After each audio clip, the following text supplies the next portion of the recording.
Bonsoir à tous. Ce soir, nous allons voir un deuxième volet.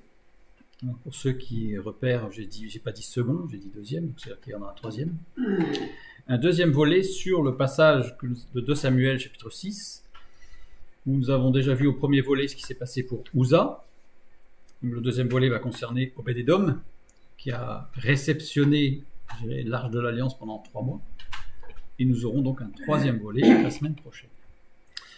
Pour commencer, je vous propose de lire tout le passage pour avoir le contexte.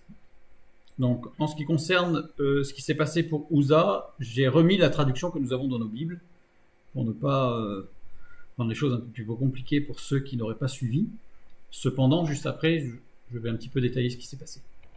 Donc, 2 Samuel, chapitre 6, versets 1 à 8, pour commencer.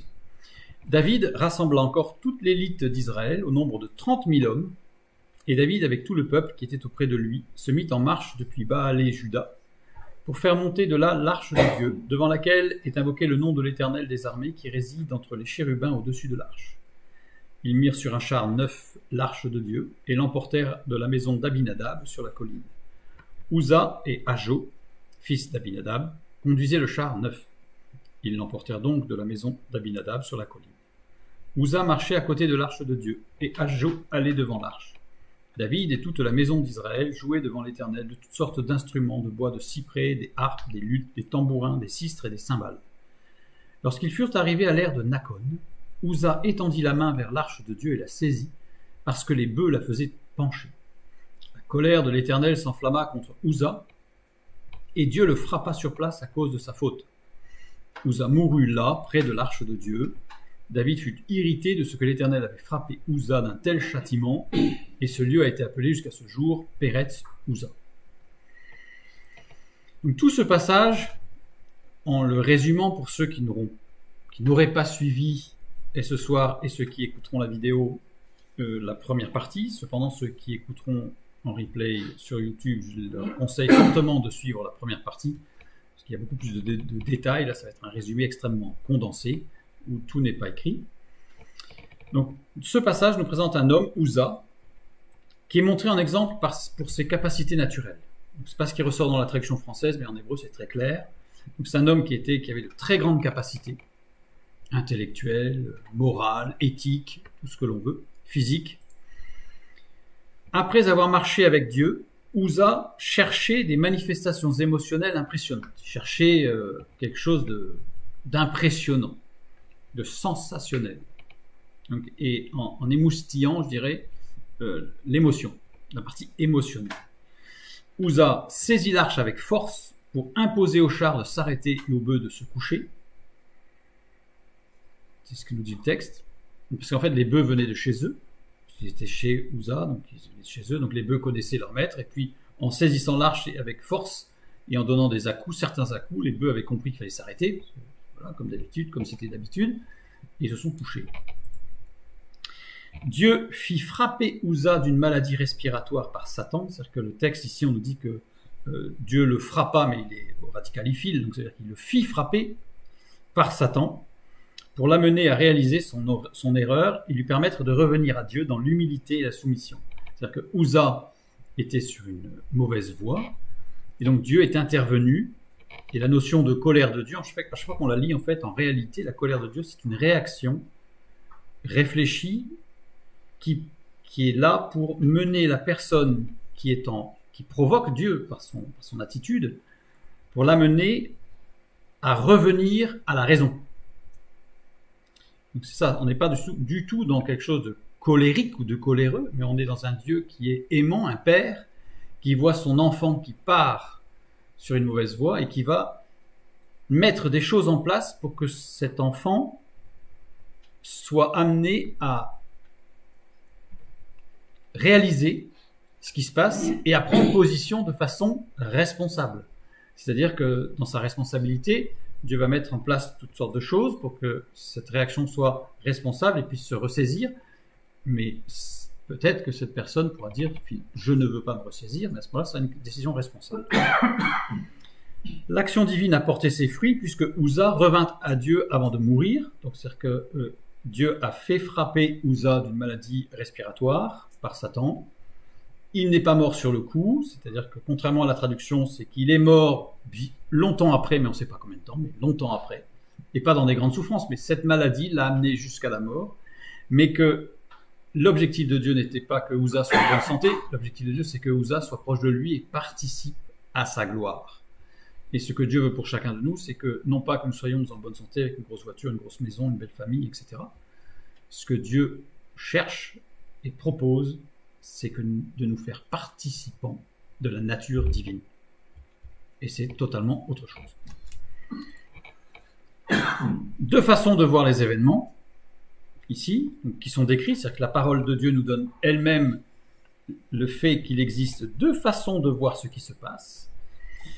Dieu ruina ou n'empêcha pas la ruine de la carrière spirituelle, j'ai mis entre guillemets, d'un homme béni par ses capacités naturelles. Uzzah, c'était un homme qui était, mais alors, tout droit défini et fait pour être un homme qui conduirait le peuple dans la bénédiction et au niveau spirituel.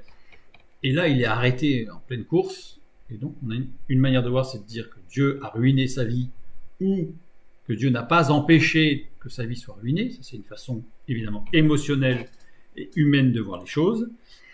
Et l'autre vision des choses, c'est que Dieu a agi auprès de Uzzah pour son salut et celui de David et du peuple. C'est-à-dire que ce qui s'est passé là, nous avons évidemment orienté notre étude la dernière fois sur le personnage de Uzzah, mais sous-entendu que ce qui s'est passé là, Dieu n'a pas fait un coup pour sauver un homme et tant pis si les autres ils n'ont rien compris. C'est-à-dire que Dieu, dans ce qu'il fait, tout ce qu'il fait est parfait, et dans ce qu'il fait, tout est mesuré pour que tous les antagonistes, pour tous les protagonistes, antagonistes, toutes les personnes et les lecteurs que nous sommes des siècles plus tard, puissent bénéficier de ce qui s'est passé. Et c'est ce que nous allons voir ce soir. C'est-à-dire que quand il se passe quelque chose, ce n'est pas pour que la personne réalise que, mais c'est parce que Dieu intervient auprès de la personne pour qu'elle réalise que, et que ceux qui voient, ceux qui entendent, ceux qui participent, ceux qui même ont peur ou quoi que ce soit, bénéficient de cette action de l'esprit dans leur vie. C'est ce que nous allons voir ce soir. Mais il faut vraiment introduire parce que c'est Uzzah et c'est dans la suite de Uzzah ce que nous allons voir. Donc avoir un petit peu ça à l'esprit de ce qui s'est passé, cette action extraordinaire d'amour de Dieu et de justice, parce qu'il réagit, il n'est pas amorphe, il réagit à la provocation d'Uzzah, mais non pas avec colère et avec justice en frappant d'un coup de bâton et en détruisant sur place, en foudroyant, mais au contraire en mettant en œuvre tout un plan et une action dynamique qui va amener cette personne à réaliser son erreur et pourquoi et comment et pouvoir y remédier et revenir pour être, je dirais, dans les bras du Père et participer à la gloire de Dieu. Donc voilà, ça je vais voir la première partie pour avoir tout le détail avec beaucoup plus d'informations sur ce premier passage. Donc Dieu ruina ou n'empêcha pas la ruine de la carrière spirituelle d'un homme béni par ses capacités naturelles. Nous avons vu que ça c'était la vision de David. C'est-à-dire que David, quand il voit ce qui se passe, réagit émotionnellement. Il ne réagit pas spirituellement, il n'adopte pas la vision de l'esprit, il adopte une vision émotionnelle en disant qu'est-ce qui se passe et il s'emporte. C'est ce que nous avions vu la dernière fois. Continuons notre lecture maintenant. Donc face à ça, David eut peur de l'Éternel en ce jour-là et il dit comment l'arche de l'Éternel entrerait-elle chez moi? Il ne voulut pas retirer l'arche de l'Éternel chez lui dans la cité de David et il la fit conduire dans la maison d'Obed-Édom de Gath. L'arche de l'Éternel resta 3 mois dans la maison d'Obed-Édom de Gath, et l'Éternel bénit Obed-Édom et toute sa maison. On vint dire au roi David, l'Éternel a béni la maison d'Obed-Édom et tout ce qui est à lui à cause de l'arche de Dieu. Et David se mit en route et il fit monter l'arche de Dieu depuis la maison d'Obed-Édom jusqu'à la cité de David, au milieu des réjouissances. Donc là, on a l'impression que David, il fait un test, il met l'arche chez quelqu'un, discrètement, là, hop, et puis il observe, et puis il dit, oh là là, il est béni, je récupère l'arche, comme ça je serai béni. Ça laisse un peu cette lecture. Quand ceux qui portaient l'arche de l'Éternel eurent fait 6 pas, on sacrifia un bœuf et un veau gras, David dansait de toute sa force devant l'Éternel, et il était ceint d'un éphod de lin. David et toute la maison d'Israël firent monter l'arche de l'Éternel avec des cris de joie et au son des trompettes. Comme l'arche de l'Éternel entrait dans la cité de David, Michal, fille de Saül, regardait par la fenêtre, et voyant le roi David sauter et danser devant l'Éternel, elle le méprisa dans son cœur. Après qu'on eut amené l'arche de l'Éternel, on la mit à sa place au milieu de la tente que David avait dressée pour elle. Et David offrit devant l'Éternel des holocaustes et des sacrifices d'action de grâce. Quand David eut achevé d'offrir les holocaustes et les sacrifices d'action de grâce, il bénit le peuple au nom de l'Éternel des armées. Puis il distribua à tout le peuple, à toute la multitude d'Israël, hommes et femmes, à chacun, un pain, une portion de viande et un gâteau de raisin. Et tout le peuple s'en alla, chacun dans sa maison. David s'en retourna pour bénir sa maison, et Michal, fille de Saül, sortit à sa rencontre. Elle dit : « Quel honneur aujourd'hui pour le roi d'Israël de s'être découvert aux yeux des servantes de ses serviteurs. » Servantes des serviteurs. Comme se découvrirait un homme de rien. David répondit à Michal : « C'est devant l'Éternel qui m'a choisi de préférence à ton père et à toute sa maison pour m'établir chef sur le peuple de l'Éternel, sur Israël. C'est devant l'Éternel que j'ai dansé. Je veux paraître encore plus vil que cela et m'abaisser à mes propres yeux. Néanmoins, je serai en honneur auprès des servantes dont tu parles. » Or, Michal, fille de Saül, n'eut point d'enfant jusqu'au jour de sa mort. Donc toute la fin, nous la verrons la prochaine fois. Nous allons commencer donc par le verset 9. Le verset 9 qui nous dit « David eut peur de l'Éternel en ce jour-là, et il dit « Comment l'arche de l'Éternel entrerait-elle chez moi ?» Alors nous allons le regarder de près pour bien détailler ce qui se passe. David eut peur. Yaré. Yaré qui veut dire révérer, respecter. Donc littéralement, David respecta Dieu. Déjà c'est chante. Yaré signifie aussi grande surprise et crainte devant quelque chose de surprenant, d'imprévu et de redoutable. C'est-à-dire qu'il y a un respect qui intervient du fait qu'il s'est passé quelque chose qui n'était pas du tout prévu. C'est-à-dire que David, c'est pas prévu du tout comme il pensait. Ça s'est pas passé du tout comme il avait prévu, pardon. Et donc, il est surpris, et cette surprise ne l'amène pas à avoir peur et à avoir les genoux qui s'entrechoquent, mais à avoir une révérence en se disant « Dieu est puissant ». Dieu est puissant. Même s'il ne va pas avoir tout compris, mais lui aussi va rentrer dans une dynamique, ça on verra la prochaine fois, mais lui aussi va rentrer dans une dynamique de compréhension des choses qui va faire de ces choses qui vont faire de lui un homme selon le cœur de Dieu et un grand roi. Yaré, il y a 12 occurrences de ce verbe conjugué au radical, kal et au mode imparfait. Ce qui est le cas ici. Et on va regarder les 12 occurrences pour bien saisir ce qui se passe dans le cœur de David. Dans Genèse 28, 17, après la vision de l'échelle, Jacob eut peur et construisit un cromlech. Bon, un cromlech, c'est-à-dire plusieurs pierres, mais ça je ne rentre pas dans le détail. Je renvoie vers l'étude sur les constructions mégalithiques pour comprendre ce qui s'est passé. Mais en tout cas, eut peur, j'aurais pu le mettre entre guillemets, parce que c'est ça en fait. Il n'a pas eu peur. Il s'est dit quel Dieu puissant, et il a révéré, il a respecté Dieu. Genèse 32, 7. Jacob, très effrayé de l'approche d'Ésaü avec 400 hommes, sépare son camp en deux.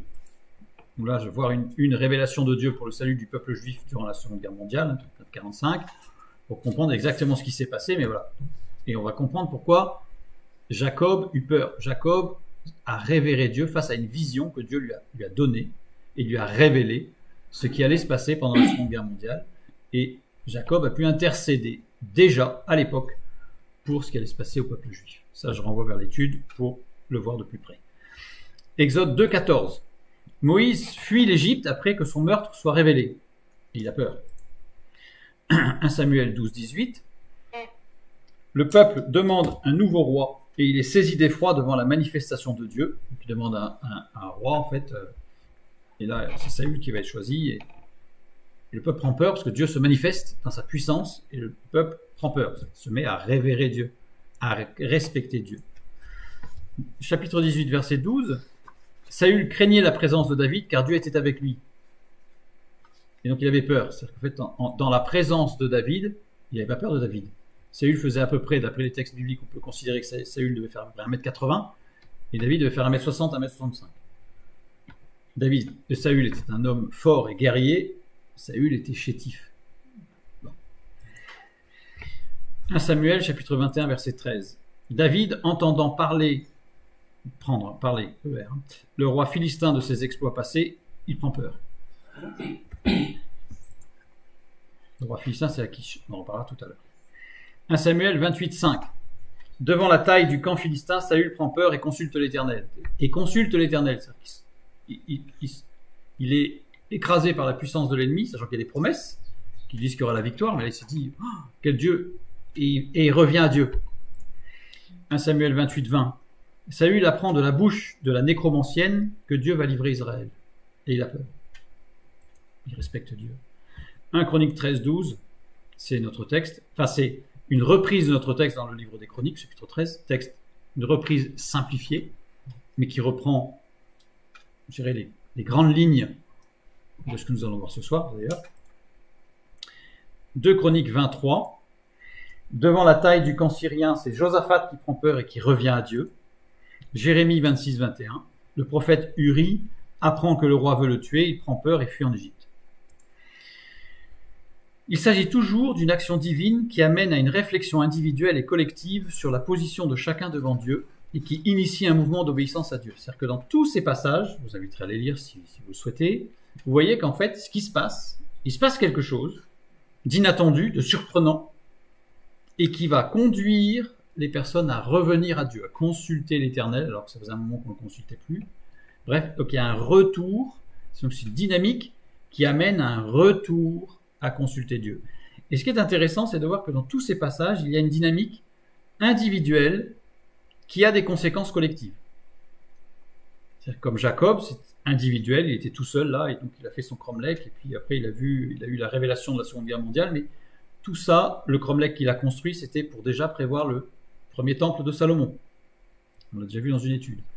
Ensuite, ce qui s'est passé par la révélation, ce qui allait se passer en Seconde Guerre mondiale, c'était pour le salut des Juifs et de l'humanité pendant la Seconde Guerre mondiale. Donc à chaque fois, il y a une redondance, une résonance, une sorte de mise en résonance de cette dynamique individuelle vers une dynamique collective. Et c'est le texte qui est employé dans notre passage. Donc qui initie un mouvement d'obéissance à Dieu. Et il est au mode imparfait, c'est-à-dire que c'est quelque chose de continu. C'est pas une conversion. Ce serait le mode parfait, c'est-à-dire que c'est instantané, on se convertit, ça y est, on est converti, on a donné son cœur à Dieu, ça y est.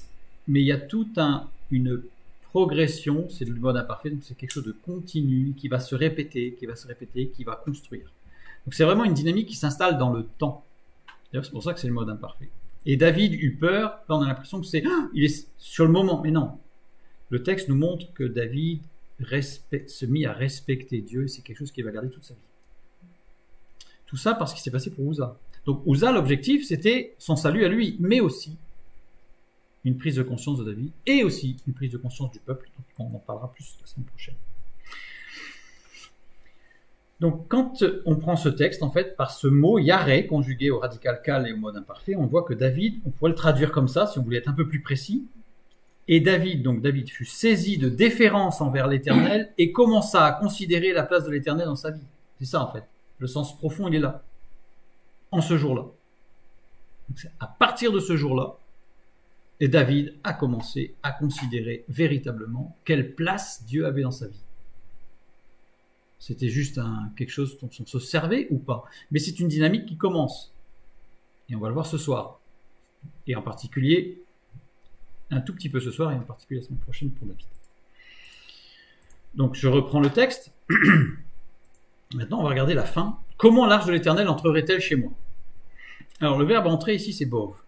Bov, qui est une action de venir, de provenir, de parvenir, de naître, aller de l'avant. Alors, on a du mal à voir dans cette phrase comment est-ce qu'on pourrait rendre vraiment ce verbe. Comment l'arche de l'Éternel pourrait avoir une action de venir? Quelle serait l'action pour qu'il vienne? Pour que ce soit un conditionnel, puisque là en français c'est un conditionnel, comment l'arche entrerait-elle? Pour que ce soit un conditionnel, il faut qu'il y ait le terme im introduisant le verbe en hébreu, puisque le mode conditionnel n'existe pas en hébreu. Par contre, il est introduit par justement ce petit mot im, avec ces deux lettres, qui introduit un conditionnel. Mais il n'y a pas de im, donc ce n'est pas un conditionnel. Ce n'est pas un conditionnel. Il est conjugué au radical kal et au mode imparfait. Quelque chose de continu. Et au radical cal et au mode imparfait, dans sa conjugaison, c'est Yabov. Yabov. Les deux premières lettres, jubilation, cri de joie. Les deux dernières lettres indiquent une nécessité impérieuse indépendante du désir. Comment, alors on va mettre tout ça ensemble après. Comment l'arche de l'éternel? Comment c'est Eik. Eik, toute idée de dualité intrinsèque, d'opposition de nature. C'est-à-dire que c'est pas comment je peux faire pour faire ça, ou comment agir. C'est un mot qui introduit une opposition. Il se passe quelque chose où il y a une opposition de nature. Il y a deux choses qui s'opposent et qu'il va falloir réunir. Comment faire? Eik indique une différence entre deux éléments, deux points de vue qui sont opposés et que l'on cherche à réunir. C'est-à-dire que il faudrait presque savoir comment réunir. Comment réunir l'âge de l'éternel dans une action chez moi. Chez moi. Elei. Elei, vers moi, à l'intérieur de moi, en direction de moi, et pas forcément physique, spirituel, en ce qui concerne, en référence à, en raison de. Donc c'est-à-dire que en ce qui me concerne. Et en dedans, avec une idée de mouvement. C'est-à-dire à l'intérieur, il se passe quelque chose. Comment est construit Elei chez moi? Elei, la dernière lettre, c'est le Messie. Les deux premières lettres, alors d'ailleurs une petite remarque grammaticale très importante sur cette lettre, Yod, la plus petite lettre de l'alphabet hébreu qui représente le Messie. Le Yod est le symbole de toute puissance manifestée. Le Messie est la puissance de Dieu manifestée, évidemment. Nous voyons dans Jean 1,14. Et la parole a été faite chair, et elle a habité parmi nous, pleine de grâce et de vérité. Et nous avons contemplé sa gloire, une gloire comme la gloire du Fils unique venu du Père. Le Fils est la manifestation de la puissance de Dieu, Jésus-Christ. Le Yod, il est la plus petite lettre de l'alphabet hébreu. Philippiens 2, 7 et 8, nous lisons. Mais il, Christ, le Fils de Dieu, il s'est dépouillé lui-même en prenant une forme de serviteur, en devenant semblable aux hommes. Et ayant paru comme un simple homme, il s'est humilié lui-même, se rendant obéissant jusqu'à la mort, même jusqu'à la mort de la croix. Donc là, on a encore le symbole du Messie. Accompli. Jésus a dit tout est accompli. Il représente la main qui œuvre et agit, le doigt indicateur, le Yod. Je lis Jean 14, 6. Jésus lui dit, « Je suis le chemin, la vérité et la vie, nul ne vient au Père que par moi. » C'est-à-dire qu'il est absolument celui qui agit, la main de Dieu qui agit, Christ, et le doigt indicateur qui montre le chemin à suivre. Employé comme signe grammatical, il décrit une manifestation potentielle et d'éternité. Dans sa nature vocale, il perd la plus grande partie de ses facultés en passant à l'état de consonne. C'est-à-dire que le Yod a la particularité, c'est qu'il peut être voyelle et il peut être consonne. Où il ne peint plus qu'une durée matérielle. En fait, il a les deux. Il a les deux. Il représente l'éternité et il représente la durée matérielle, le Yod. Jean 3, 36. Celui qui croit au Fils a la vie éternelle. Celui qui ne croit pas au Fils ne verra point la vie, mais la colère de Dieu demeure sur lui. Donc la colère, on a compris ce que c'était. Ce n'est pas le coup de bâton, c'est l'action de Dieu pour amener à une prise de décision responsable. Qu'il assumera pour l'éternité, parce que c'est un Dieu de justice pour l'après. Et donc ici, dans sa nature, il a une durée matérielle. Je renvoie vers Philippiens 2, 7 et 8 que nous avons lu. Donc en fait, cette petite lettre, quand on dit qu'elle représente le Messie, j'ai fait un petit résumé, parce qu'on pourrait passer une soirée rien que sur la lettre Yod, je pense, représente absolument le Fils de Dieu. Et on a tout le Nouveau Testament qui nous montre de façon très précise que Jésus-Christ, le Fils de Dieu, a tout accompli. Et puis, remarquons que le Yod, c'est le Messie, mais que Elei, les deux premières lettres, c'est elle, c'est-à-dire Dieu. C'est-à-dire que ce mot, c'est Dieu le Messie ou le Messie Dieu. Jésus-Christ est bien Dieu. Le Fils de Dieu est bien Dieu. Il n'est pas un demi-dieu, un grand prophète, tout ce qu'on veut. Il est Dieu. Et donc là, dans cette phrase, David met en jeu une dualité de nature. Il dit, il se passe quelque chose, il a compris qu'il se passait quelque chose, entre l'arche de l'Éternel et Dieu, et lui. Et il faut que lui, il intègre quelque chose de Dieu en lui. Dieu n'est pas extérieur à lui, il doit être à l'intérieur de lui. Le Messie Dieu est le vecteur d'une action intérieure en moi et pour moi. C'est ce que dit David. C'est-à-dire que David, ça y est, il commence à comprendre. Il va rentrer dans l'appel qu'il a en tant que David, le roi, dont l'un de ses descendants sera le Fils de Dieu, et qu'il est le représentant du roi des rois, avec la fameuse cité de David, la Jérusalem céleste. Donc il y a toute cette vision prophétique qui est en train de commencer dans cette phrase. Ce jour-là, le ministère de David a commencé. Donc si je devais traduire cette petite fin de phrase, cette parole de David, si je pouvais essayer de transcrire, je dirais, ne serait-ce pas par la jubilation, les cris de joie que l'arche de l'Éternel parvient à agir en moi? C'est David qui se pose la question. Il se pose la question là. Parce qu'on voit qu'il y a la jubilation, la joie. Et ça, on reviendra dessus, bien sûr, la semaine prochaine par rapport à sa danse et aux cris de joie, etc., qui sont une résonance de ce qui se passe là. Maintenant, prenons le verset suivant. Il ne voulut pas retirer l'arche de l'Éternel chez lui dans la cité de David, et il la fit conduire dans la maison d'Obed-Édom de Gath. Alors, je ne vais pas rentrer dans le détail, parce que c'est curieux comme traduction. Il ne voulut pas retirer l'arche de l'Éternel chez lui, mais il la retire d'où, là? Elle est elle est dehors. Donc, je ne vais pas rentrer dans ce détail de ce qui s'est passé, ce qu'il intègre, on le verra peut-être la prochaine fois. Ce que je veux maintenant insister, c'est pourquoi il a amené l'arche chez Obed-Édom de Gath. Qui est ce monsieur? Pourquoi lui? Alors, Obed-Édom de Gath. Alors Gath, une des 5 cités-États des Philistins. C'est curieux quand même. Surtout que, rappelons-nous, que l'arche, elle vient de chez les Philistins. Parce que les Philistins, ils l'avaient prise, ils l'ont emmenée sur leur dieu Dagon. Ils l'ont retrouvée cassée tous les matins, donc ils se sont dit c'est pas possible. Ils ont renvoyé l'arche avec des génisses qui n'avaient pas mangé, etc., sur un char. Et les génisses, l'Esprit de Dieu a conduit les vaches, là, les génisses, jusqu'au pays d'Israël pour ramener l'arche. Elle vient du pays des Philistins. Et David, il se dit, oula, je la mets chez quelqu'un qui vient chez les Philistins. Il se passe quelque chose. Donc, en plus, donc on a dit que c'était l'une des 5 cités-États des Philistins, et nous lisons dans 1 Samuel 21:10, David se leva et s'enfuit le même jour loin de Saül. Il arriva chez Achish, roi de Gath. C'est-à-dire que Gath, David, il connaît très bien. À l'époque où il fuyait David, il s'est enfui, il s'est caché dans cette ville-État. Et qu'est-ce qui s'est passé chez Achish d'ailleurs? Il s'était passé pour fou là, à ce moment-là. Il s'est passé pour fou. Il se fait passer pour fou. Et regardons au verset 13. Il se montra comme fou à leurs yeux et il fit devant eux des extravagances. Il faisait des marques sur les battants des portes et il laissait couler sa salive sur sa barbe. Donc, la démence totale, quoi. Pour sauver sa vie.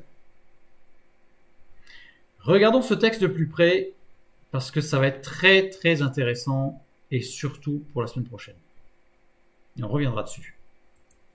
Plus en détail. Il se montra comme fou. Le verbe montrer ici, c'est shana, conjugué donc au radical piel et au mode imparfait. Radical piel, ça veut dire que c'est jusque dans le moindre détail, c'est à fond, quoi. C'est au maximum. Comme je prends l'exemple, mais couper en morceaux au radical piel, ça voudrait dire réduire en miettes. On va jusqu'au bout de l'action, jusque dans le moindre détail. Et au mode imparfait, c'est-à-dire en continu. Donc il l'a pas fait une fois, il l'a fait souvent. Shana, ça veut dire changer, dénaturer. Ça veut dire que c'est pas il se montra comme fou. Il a dénaturé quelque chose. Il a dénaturé quoi? On va le voir. Il y a un mot qui n'est pas traduit, c'est ta'am.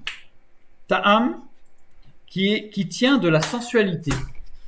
C'est-à-dire qu'il a dénaturé quelque chose dans la sensualité. Alors quand je dis sensualité, ça ne veut pas dire au sens moderne, au sens où on l'entend de façon commune, mais qui tient du sens, les sens. Il a excité les sens. Il a excité les sens pour dénaturer quelque chose. Au travers de ce qu'il a fait. Là, je remets les mots dans l'ordre de l'hébreu parce que ça permet de mieux comprendre. Il se montra, en France, dans notre traduction, c'est il se montra comme fou à leurs yeux. Là, je l'ai mis dans le bon sens, même si ça ne change pas grand-chose, mais c'est pour mieux saisir ce qui se passe. À leurs yeux, aïn, c'est le mot aïn qui veut dire devant eux. Donc, par l'excitation des sens, il a dénaturé devant eux quelque chose. Comme fou, ce n'est pas dans le texte, il n'y a pas les mots. Et il fit, ce n'est pas dans le texte, ce n'est pas les mots. Donc c'est comme s'il y avait, il dénatura, en excitant les sens, devant eux, des extravagances. Alors évidemment, le deuxième devant eux, Beyadam, c'est un apax qui est utilisé que là. C'est un mot qui n'est utilisé que dans cette phrase. Donc regardons comment il est construit. La première lettre qui est pointée, donc doublée, idée de vide intérieur et d'enflure extérieure, donc jeu de creux, de vide, et qui prend du volume. Yod, Dalet, les deux lettres suivantes, désignent la main ou l'image de l'homme. La main, c'est l'action. Et la dernière lettre, Meim, placée en fin de mot, décrit ce qui développe l'être dans l'espace autant que sa nature le permet. Ça prend du volume et il développe dans l'espace. Donc, cette phrase nous laisserait penser qu'il a fait des gestes ou quelque chose qui était assez grandiloquent, qui était volumineux, qui était expansif. D'accord ? Et Meim, article extractif ou partitif, exprimant une action prise pour moyen pour instrument. C'est-à-dire qu'en fait, ça montre que ce qu'il a fait était un moyen. Moyen d'échapper à la mort, certainement, mais peut-être un moyen de dénaturer quelque chose, pour exciter les sens. C'est ce que nous dit cette phrase. Maintenant, des extravagances, c'est le mot halal, en hébreu. Or, halal, ça veut dire quoi ? La louange. Ça veut dire que David a dénaturé la louange par l'excitation des sens devant les Philistins. Vous imaginez ce qu'il a fait là ? Oui, c'est de la folie. Mais c'est pas pour paraître fou. C'est qu'il a dénaturé la louange à Dieu en excitant les sens de façon extravagante, c'est-à-dire dans des mouvements corporels qui étaient complètement hors de propos dans la louange à Dieu. David, dénaturé, parce que c'est de l'imparfait, c'est pas une fois. David, dénaturé, donc ça c'est avant, hein. David, dénaturé la louange par des mouvements qui étaient sensuels, c'est-à-dire inverses de l'esprit. Quand je dis sensuel, ça veut dire excitation des sens, devant les Philistins, pour essayer de sauver sa vie.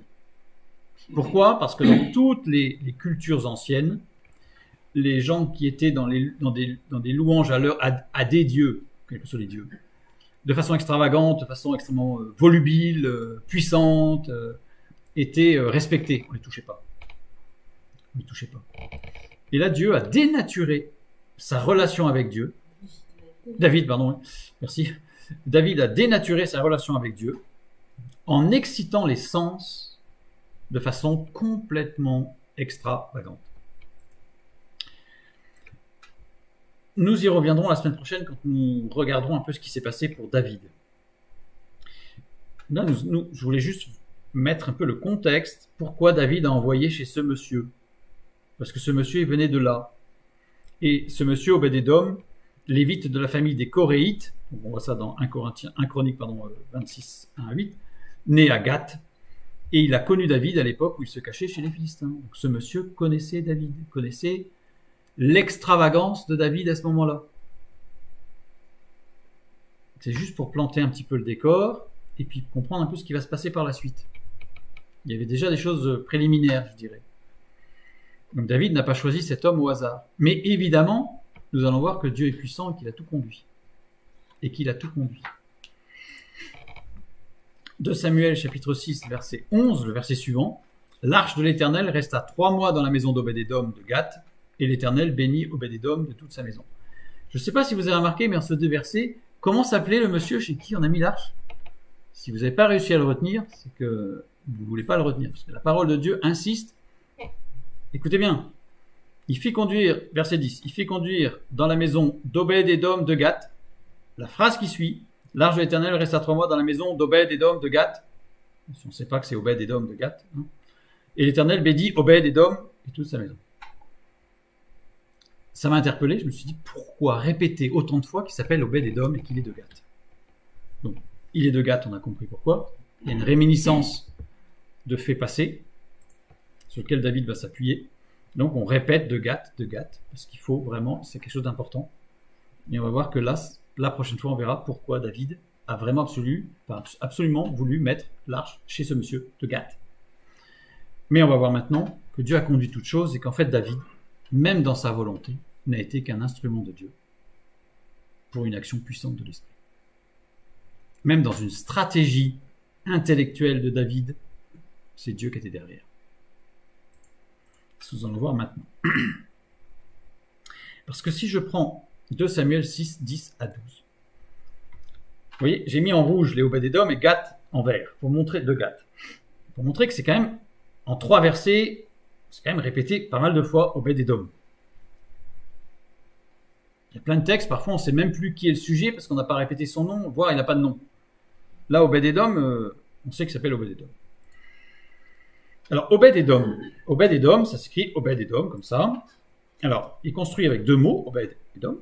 Alors, Obed vient de Abad, qui veut dire servir, être soumis, travailler, cultiver. Et Édom vient de Adom, il est rouge, mais peut venir aussi de, ça apparaîtra, c'est pas dans le bon ordre, mais ça peut venir aussi de Adam. Or, Adam, c'est l'homme, mais l'homme qui n'est pas encore positionné devant Dieu. C'est l'homme qui n'a pas été encore amené à prendre une décision responsable devant Dieu pour accepter Dieu ou pas. C'est celui qui est potentiel encore. Une fois qu'il a choisi, il est Ish s'il est avec Dieu, il est Enov s'il est sans Dieu. Mais tant qu'il est Adam, c'est qu'il n'est pas encore dans la maturité d'une prise de décision. Et Dieu le conduit, Dieu le mène, évidemment. Alors, si je regarde, en fait, on va voir que Obed-Édom est écrit 5 fois et qu'à chaque fois, il y a une différence. C'est-à-dire que le nom est écrit 5 fois avec un détail qui change à chaque fois. Et c'est ce qui va nous permettre de comprendre ce qui s'est passé pendant ces 3 mois. La première fois où on voit Obed-Édom, donc, c'est David qui fit conduire dans la maison d'Obed-Édom de Gath. Et là, on lit Obed-Édom. Il y a un vav en plus. Alors, Obed, on a toujours serviteur soumis, travailleur. Un résumé de ce qu'on a vu tout à l'heure, en bas de page. Et ensuite, on va regarder comment c'est construit. Alors, les 2 premières lettres, Aleph, Dalet, indiquent tout objet distinct, seul, extrait de la multitude. C'est quelqu'un de seul. Vav, Meim, toute espèce de consentement, d'assentiment, de conformité. C'est-à-dire qu'en fait, il est seul, mais il se conforme à quelque chose. Ça, c'est ce que j'ai dit tout à l'heure. Donc ici, nous avons, avant d'accueillir l'arche, Obed-Édom était à part, par conformité à sa lignée de Lévite. C'est-à-dire qu'il est Lévite, on l'a vu tout à l'heure, dans la chronique, on a vu que c'était un Coréite, donc de la famille de Lévi, c'était un Lévite. En tant que Lévite, il était à part. Donc en tant que Lévite, il a vécu à part. Bien. De Gath, Agiti. Littéralement, il faudrait dire Gathite, parce que c'est de Gath, c'est le nom qui détermine l'habitant de Gath. Agiti. Ici, nous voyons qu'il y a un petit diacritique ici, sous le premier mot, Obed, Édom. C'est un silouk. Silouk, ça veut dire que c'est le dernier mot du verset. C'est-à-dire que Obed est le dernier mot du verset. Il ne s'appelle pas Obed, il s'appelle Obed-Édom. Comme si son mot était coupé en 2. Mais le problème, c'est que le mot qui suit Gath, il a aussi un silouk. Donc c'est aussi le dernier mot du verset. Donc ça veut dire qu'on a 2 mots qui encadrent un mot, et les 2 sont les derniers mots du verset. Ça veut dire quoi? Ça veut dire que l'expression Édom Agiti, c'est-à-dire la fin de son nom, et de Gath, doit se lire comme une entité séparée, quelque chose de unique, d'uni. Ici, justement, première partie, enfin, la deuxième partie du nom qui est séparée, Édom, lui porte un diacritique qui est le tifa. Le tifa, ça veut dire que le mot est lié au précédent. Alors, il y a une sorte d'incohérence parce qu'on a sur le premier mot, c'est coupé, il n'y a pas de suite, et dans le deuxième mot, il est lié à celui qui est on voit qu'il y a un problème. Donc, c'est-à-dire que l'expression Obed-Édom doit se lire comme une seule entité. En fait, il est à cheval là. Ce mot, il est à cheval sur 2 choses. Il est comme en bascule, coupé au milieu. Avant d'accueillir l'arche, Obed-Édom était ambivalent, mis à part par conformité à sa lignée de Lévite, mais toujours attaché à ses origines philistines, à la mentalité de Gath. C'est-à-dire que Obed-Édom, et ça va être important aussi de comprendre pourquoi David, on verra la prochaine fois, David l'a mis chez lui, c'est qu'en fait, il était mixte. Bon, c'était un Lévite, donc il était à part en tant que Lévite. Mais il avait gardé la mentalité de Gath. C'est ce que nous montrent les mots. Parce qu'en fait, il s'est coupé. Donc il y a la moitié qui est avant, la moitié qui est après, mais ce qui est après est lié à Gath, mais en même temps, c'est un peu lié à avant. Enfin bref, il ne sait pas où il est. Hein. Mais il est dans la mentalité de Gath. C'est-à-dire que Obed-Édom, il reçoit l'arche. Certes, c'est un Lévite, mais il a la mentalité du monde. Oups. Donc je reprends le résumé et on continue. C'est-à-dire que maintenant on prend le deuxième mot, deuxième fois qu'apparaît le nom de Obed-Édom. Obed-Édom, cette fois-ci, c'est bien Obed-Édom, il n'y a plus le vav. Donc c'est bien Adam ou Aleph, Dalet, Meim, l'homme potentiel devant Dieu, l'homme non encore placé devant son choix responsable devant Dieu, serviteur, soumis, travailleur. Et il a des diacritiques différents. Édom, il a un tévir. Tévir, ça veut dire quoi? C'est-à-dire que le mot est lié au précédent. Ah, déjà, c'est mieux. C'est-à-dire qu'on a son nom est complet cette fois-ci. Mais, mot ayant une certaine dépendance avec le mot suivant. Et c'est quoi le mot suivant? Ben, c'est Gath. Donc, ça veut dire qu'au bout de 3 mois, parce que là on est au bout de 3 mois, hein, l'Éternel resta 3 mois, l'arche de l'Éternel resta 3 mois dans la maison d'Obed-Édom. Au bout de 3 mois, avec l'arche de l'Alliance chez lui, Obed-Édom n'est plus attaché à ses origines philistines, mais il est revenu à une situation d'ouverture vers Dieu. C'est-à-dire qu'il est revenu, c'est comme s'il était parti, il était dans la mentalité du monde, c'est comme si au bout de 3 mois, il était revenu à une neutralité, c'est-à-dire à une ouverture dans la compréhension des choses. Donc il y a toute une démarche, une dynamique, comme j'ai dit tout à l'heure, hein, une dynamique qui se met en place. Donc on continue. Je fais le petit résumé. 3e apparition du nom. Et l'Éternel bénit Obed-Édom. Obed-Édom, cette fois-ci on remarque quoi? Alors il y a toujours ce petit diacritique, le Berka, qu'on avait ici en haut aussi, hein, pour dire qu'il était lié à celui-là, que Obed-Édom était vraiment lié. Et là on a quoi? Ben, on a un Tifa. Donc ce n'est plus la même chose que tout à l'heure. Les deux mots sont liés et ne forment plus qu'un cette fois-ci. Sans lien avec l'avant. Ils sont attachés. Unis, ça y est. Il a retrouvé son unicité. 2 premières lettres de, cette fois-ci, d'Obed-Édom, tout attaché, unis, désignent un désir appétant et toute fructification. Les 2 lettres suivantes, dont, de, quoi, qui, et d'âme, désigne une action d'homogénéisation. C'est pour ça que ce sont les 2 lettres qui désignent le sang, parce que le sang c'est quelque chose d'homogène à la vie. Désigne une action d'homogénéisation. Ça veut dire quoi? C'est-à-dire que Gath n'est plus en vue. Il n'y a plus de Gath, c'est fini. C'est fini. Il n'y a plus de Gath. Il a évolué. Il a quitté la mentalité de Gath. Gath n'est plus en vue, et Obed-Édom a le désir profond de se recentrer sur sa condition de Lévite. Ce qu'il est, lui. Donc on continue. 4e apparition d'Obed-Édom. Cette fois-ci, on a des diacritiques différents. Cette fois-ci, ici on a un Ma et Pak. Indique une action de l'est vers l'ouest ou de la droite vers la gauche. Sachant qu'une action de la droite vers la gauche, je signale quand même que pour un hébreu, c'est aller de l'avant. Hein. Parce que dans notre esprit, nous latins, on écrit de gauche à droite. Donc forcément, si on dit d'aller de droite à gauche, on recule. Alors que en hébreu, comme on écrit de droite à gauche, aller de droite à gauche, c'est avancer. Donc la vision n'est pas la même. Je préfère le souligner parce que sinon ça donne l'impression qu'il recule, mais non, il avance.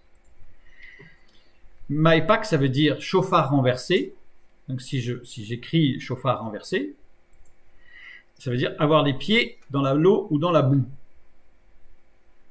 On va voir pourquoi. C'est un petit détail encore intéressant. Et Édom, lui, il a une pashta. En fait, alors ce qui est très intéressant, c'est que j'ai vérifié dans le livre des Chroniques, vous savez, qui parle du même passage. Il y a moins de fois le nom d'Obed-Édom de cité, mais à chaque fois qu'il est cité dans les phrases qui correspondent à celle-ci, il a exactement les mêmes diacritiques. Donc ça veut dire qu'on a vraiment la même chose. C'est pas une erreur ou c'est pas juste pour faire joli par rapport à la cantillation. C'est qu'il y a vraiment le détail qui va jusqu'au bout. Donc, le Pashta d'Édom. Le mot est lié au mot suivant, mais par le haut, pas par le bas. Subtil, c'est lié par le haut. Le haut, c'est évidemment Dieu, hein, l'action de Dieu, l'action de l'Esprit. Le mot suivant, c'est quoi? Et tout ce qui est à lui. C'est plus Gath. Il est plus nostalgique. Il est revenu où? Il est revenu dans sa famille. Obed-Édom est revenu dans une interactivité familiale dynamique au niveau relationnel et au niveau pratique par la foi. Pourquoi? Au niveau relationnel, quand on dit que l'Éternel a béni la maison d'Obed-Édom, à chaque fois que ça apparaît dans la parole, l'Éternel a béni la maison de un tel, ça veut dire qu'il y a eu une ou plusieurs grossesses dans la maison. Parce que sinon, il l'a béni en lui donnant du cheptel, en le guérissant, en ceci, bon, là c'est défini. Mais quand c'est pas défini, à chaque fois, ça signifie qu'il y a eu une grossesse, qu'il s'est passé quelque chose dans le couple, et c'est pas, comme on dit, l'enfant de la réconciliation, c'est plutôt la réconciliation qui a amené à l'enfant. C'est pas du tout la même chose dans la parole. Hein. Et quand je dis au niveau pratique par la foi, sans rentrer dans les détails, c'est avoir les pieds dans l'eau ou dans la boue. On a bien compris, hein, c'est qu'il est revenu à des choses pratiques. Il était nostalgique, il était dans la mentalité de Gath, c'est-à-dire l'homme, c'est l'homme quoi. Écrit tout en majuscule, il n'y a même pas que le H, tout en majuscule. Et puis tout le monde doit faire ce que l'homme veut. Et là, il revient, je dirais, pratique. Et toute l'image, on a Josué quand il traverse le Jourdain, il a les pieds dans l'eau. On a Jérémie quand il est dans le puits, on dit bien qu'il a les pieds dans la boue. C'est-à-dire que c'est vraiment l'aspect pratique des difficultés. Donc il est rentré dans la vie réelle, dans la vraie vie, on va dire, dans la réalité de la vie avec sa famille et tout ce qui est à lui. Obed-Édom, dans toute cette démarche, on voit toute la dynamique, hein, toute l'évolution, le bascule qui est en train de se faire. Et la dernière fois qu'Obed-Édom paraît, on retrouve une écriture comme la deuxième fois. Sauf que la deuxième fois, il y avait 2 Gath devant. Et là, il n'y a pas de Gath. Donc, on a vu que c'était l'homme potentiel devant Dieu, le serviteur soumis travailleur, avec cette fois-ci, à nouveau, comme tout à l'heure, un Tévir. Un Tévir, c'est-à-dire que le mot est lié au précédent. C'est bien Édom, donc c'est bien son nom. Hein, il reste unifié en lui-même, dans sa personnalité. Mot ayant une certaine dépendance avec le mot suivant. Tout à l'heure, c'était 2 Gath. Mais cette fois-ci, c'est plus 2 Gath. Cette fois-ci, c'est quoi? C'est jusqu'à la cité de David. Maintenant, il regarde plus Gath. Maintenant, il regarde la cité de David. Vous voyez le changement qui s'est opéré là? Tranquillement, le glissement, une action puissante qui fait que Obed-Édom, en 3 mois, il a changé d'orientation de vie. Jusque dans sa famille. Sachant que, si je mets jusque dans la cité de David, littéralement, sans entrer en détail, hein, mais c'est vers la cité de David avec joie, procuré par le fait même d'aller vers la cité de David. C'est-à-dire que la joie, il a la joie, mais il a aussi la joie de savoir qu'il va à la cité de David. Vous voyez, c'est vraiment une dynamique, sachant que, comme je l'ai dit en introduction, la cité de David, évidemment, elle a une résonance prophétique sur la Jérusalem céleste, etc. pour nous, la cité de David. D'ailleurs, il y a un jeu, parce que parfois on nous parle de Jérusalem, parfois on nous parle de la maison de David, parfois on nous parle de la cité de David. Et à chaque fois, les mots ont un sens très particulier. Ce ne sont pas des synonymes. C'est-à-dire qu'il y a vraiment une portée qui est différente. Donc la cité de David, il y a vraiment une portée prophétique. Donc dans tout ça, Obed-Édom, heureux, a les regards tournés vers la cité de David, dans la joie de savoir qu'il va vers la cité de David. Ça y est, la bascule, elle est là. Ça y est. Il y a eu tout un effet dynamique. L'arche est arrivée chez lui, il était dans la mentalité de Gath, mais lévite quand même, mais bon, il y avait un mixte, un faux équilibre, un vide. Et petit à petit, voilà, il a retrouvé tout au niveau même de sa famille, puis de sa vie avec Dieu. Si je refais le résumé. Et Obed-Édom entra dans le service pour Dieu. C'est-à-dire que c'est au travers de toute cette dynamique, il était lévite. Ah oui, il était lévite. En tant que lévite, il servait Dieu. Hein. Oui, mais il n'avait pas... La mentalité était encore celle de Gath. Dieu savait toutes choses. Et il l'a fait amener... Alors on va voir que David, lui, dans sa stratégie, c'était autre chose. Mais le Saint-Esprit a conduit David à amener l'arche chez Obed-Édom pour que Obed-Édom puisse... L'arche arrive chez lui, ça l'a fait réagir. Ça l'a fait réfléchir. Et voilà. La dynamique a été lancée. Et on le voit dans 1 Chronique chapitre 16, versets 4 et 5, quand nous lisons. Qu'est-ce qui s'est passé? Donc David remit à des Lévites la charge de faire le service devant l'arche de l'Éternel, d'invoquer, de louer et de célébrer l'Éternel, le Dieu d'Israël. C'était Asaph, le fameux Asaph avec tous les psaumes, le chef, Zacharie, le second après lui, Jehiel, Shemiramoth, Jehiel, Matithia, Eliab, Benaja et qui? Obed-Édom. Ça y est, et il va rentrer dans un service pour Dieu, mais pas que cette fois-ci, pour tout le reste de sa vie, et même pour ses descendants. Ils avaient des instruments de musique, des luttes et des harpes, et Asaph faisait retentir le cymbale. Donc là, on a toute une dynamique de ce qui s'est passé chez Obed-Édom, et pourquoi l'arche a été mise chez Obed-Édom. Pourquoi le Saint-Esprit a amené l'arche chez Obed-Édom. Parce qu'en lisant le texte, ça ne transparaît pas du tout. C'est normal, parce que l'action de l'Esprit ne transparaît jamais. La foi, c'est de faire confiance, de savoir que Dieu est souverain de toutes choses, et que rien ne se produit sans la volonté de Dieu. Rien. Rien. Même les moustiques qui s'écrasent sur le pare-brise de la voiture la nuit. Rien. Rien n'est le fruit du hasard. Le hasard, j'aime à dire, avec un petit sourire, que le hasard, c'est le pseudonyme de Dieu lorsqu'il veut rester discret, mais qu'il est derrière toute chose. Le pur hasard n'existe pas. La volonté de Dieu existe partout. Dieu est souverain. Je reprends notre verset 11. L'arche de l'Éternel resta 3 mois dans la maison d'Obed-Édom, de Gath, et l'Éternel bénit Obed-Édom et toute sa maison. Je reviens sur le fait que l'Éternel bénit Obed-Édom. Alors, dans ce verset, c'est pour savoir dans quelle phase, dans quel état d'esprit est Obed-Édom à ce moment-là. Nous avons vu que c'est Obed-Édom, Gath n'est plus en vue, et Obed-Édom a des désirs profonds de se recentrer sur sa condition. Là, c'est le début de la bascule. La bénédiction que reçut Obed-Édom fut une action de l'esprit au travers des événements qui l'amena à se recentrer sur sa relation avec Dieu. Parce que souvent, on dit, la bénédiction de Dieu, c'est, il est béni, hein, ses affaires marchent, je sais pas, une grosse voiture, il a pu acheter une maison secondaire, ça montre qu'il est béni. Non. La bénédiction de Dieu, elle se voit pas, puisqu'elle se passe à l'intérieur. Et là, c'est ce qui se passe. L'Éternel bénit Obed-Édom. Et toute la maisonnée d'Obed-Édom bénéficia de la même bénédiction, puisque c'est « et toute sa maison ». Donc on a bien Dieu bénit. Vous avez vu tout à l'heure, je vous ai dit que Dieu avait béni la maison d'Obed-Édom. Ça montre qu'il y a une grossesse. On va voir d'ailleurs le contexte, juste après. Là, il se dit Dieu bénit Obed-Édom, donc l'action de l'esprit, il a été béni, puisque l'esprit a agi en lui. Et toute sa maison en a bénéficié dans cette dynamique. Toi et ta maison, tu seras sauvé. Toi et ta maison, tu bénéficieras de l'action de l'esprit en profondeur. Donc ce n'est pas parce que tu ne vois rien qu'il ne se passe rien. Au contraire, il se passe des choses puissantes de l'esprit, parce que l'esprit n'est jamais inactif. Dieu n'est jamais dans le farniente. Dieu est dans l'action permanente. Le verset qui suit. On vint dire au roi David, l'Éternel a béni la maison d'Obed-Édom et tout ce qui est à lui à cause de l'arche de Dieu. Et David se mit en route et il fit monter l'arche de Dieu depuis la maison. Alors là, on est dans Obed-Édom, on est un petit peu plus loin, puisque le mot tel qu'il est écrit nous montre que c'est Obed-Édom est revenu dans une interactivité familiale dynamique au niveau relationnel et au niveau pratique par la foi. Et c'est là qu'intervient quelque chose. Regardez, l'Éternel a béni la maison d'Obed-Édom. Expression biblique pour indiquer une ou plusieurs grossesses chez Obed-Édom. Chez son épouse ou ses enfants, enfin, voilà, il se passe dans sa famille, c'est la vie. Et remarquez, c'est pas écrit l'Éternel a béni la maison d'Obed-Édom. C'est dit on vint dire au roi que Dieu avait béni. Indiqué. Alors là, les gens voient le résultat. Les gens voient le résultat visible de la bénédiction de Dieu dans la vie et la famille d'Obed-Édom.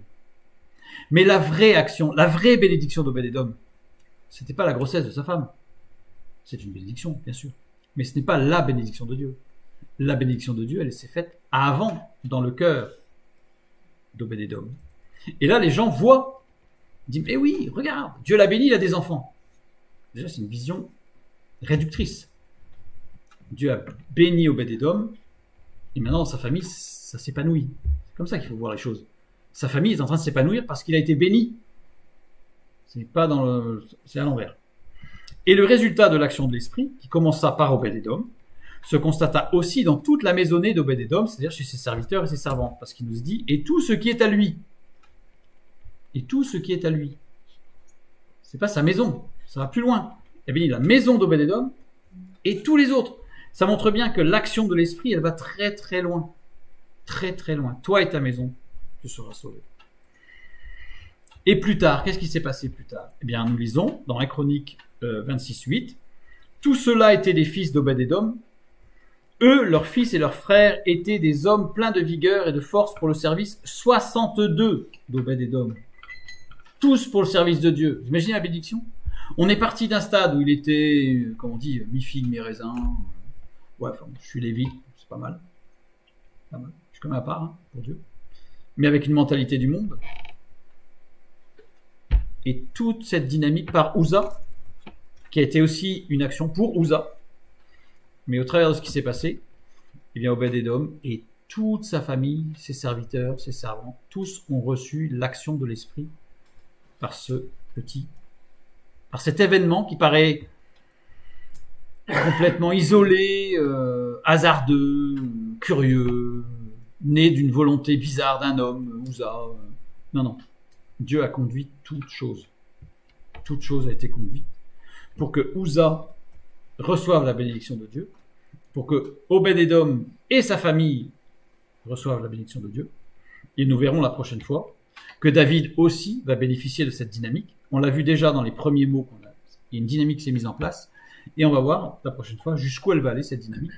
Et elle va le suivre tout le restant de sa vie. Puisqu'à partir de ce jour-là, David a perçu l'œuvre messianique, prophétique de sa vie, mais aussi dans sa vie.